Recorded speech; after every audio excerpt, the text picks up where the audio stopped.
रहा था कि विवाह तो एक है लेकिन कथा चार है। चार क्यों है? कि जो भगवान के विवाह की कथा सुनता है उसका अंतःकरण पवित्र हो जाता है, शुद्ध हो जाता है।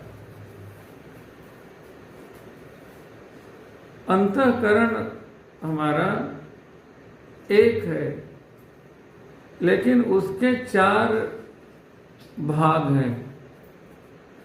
एक का नाम है मन, दूसरे का नाम है बुद्धि, तीसरे का नाम है अहंकार और चौथे का नाम है चित्त।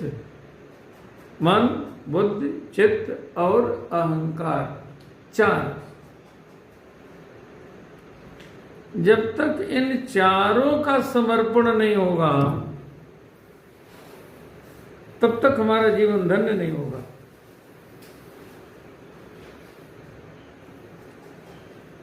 ये कामाख्या धाम की कथा अद्भुत कथा है।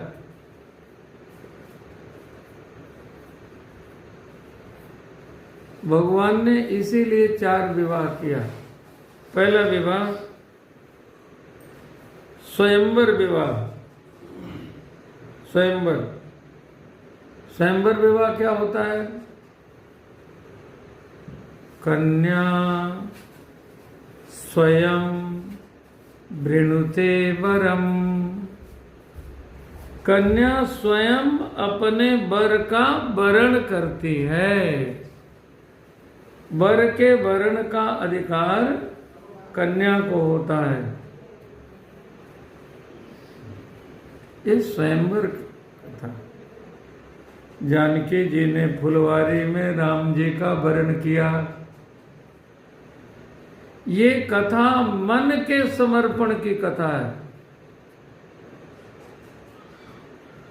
अंतःकरण में जो मन है वो मन शुद्ध हो जाए हमारा। कैसे शुद्ध होगा? जब हम ये फुलवारी की कथा सुनेंगे। सीता जी और राम जी का पहला मिलन कहाँ हुआ? फुलवारी में। ये मन के समर्पण की कथा है।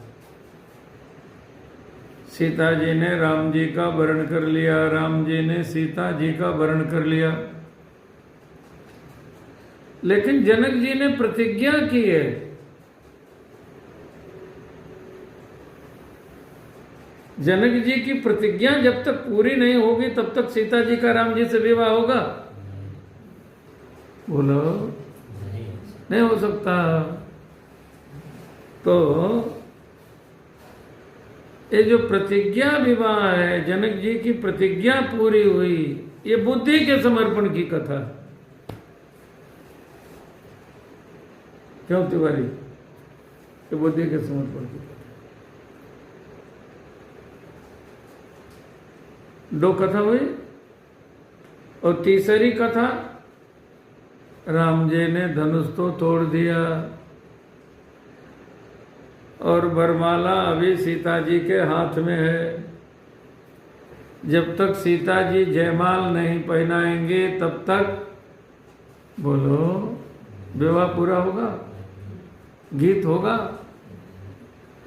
गावहीं छवि अवलोकी सहेली, सिय जयमाल राम उर्मिली। ये तीसरी कथा हुई।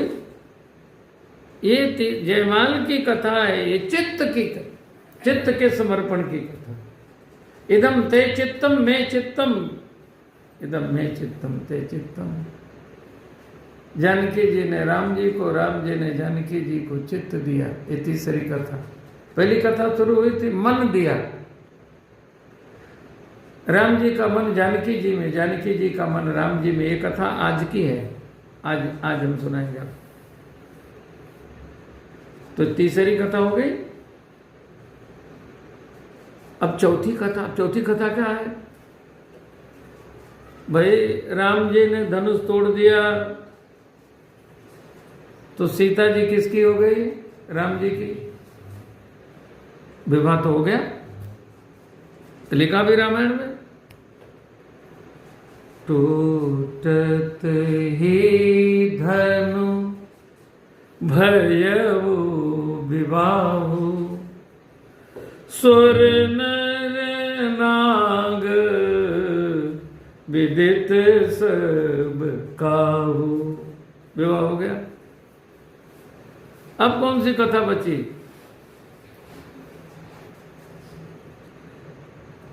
कन्यादान की कथा। अब जब जानकी जी राम जी की हो चुकी, धनुष तोड़ करके राम जी ने सीता जी पर अधिकार प्राप्त कर लिया, तब जनक जी काहे का कन्यादान करेंगे जी? ये जो कथा है, ये यज्ञ की कथा है। धाम में जो यज्ञ होता है, जब आप आहुति देते हैं, इदम अग्नये नमः, हे अग्निदेव ये आपका है, मेरा नहीं है। आज कोई कह रहा था,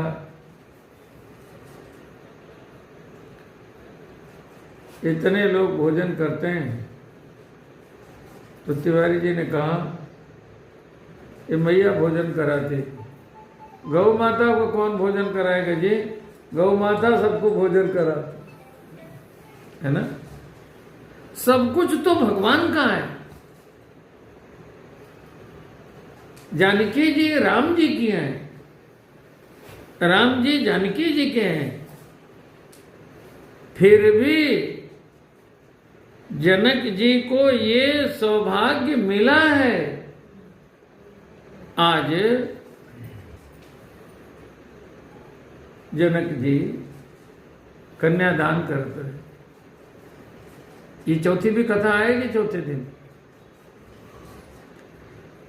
जंघिया चढ़ाई बाबा बैठल मंडप वर,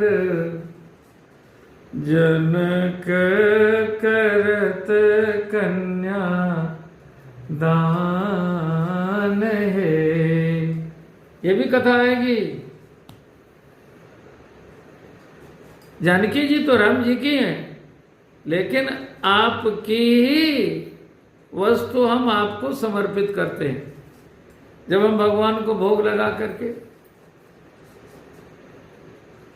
स्वयं पाते हैं, पहले भगवान से कहते हैं त्वदीयम वस्तु हो देव, आपकी दी हुई वस्तु प्रभु आपकी, मेरा नहीं।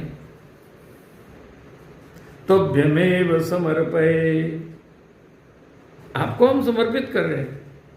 गृहाण सम्मुखो भूत्वा प्रसेद परमेश्वर, आप अपनी वस्तु स्वीकार करिए, मैं आपको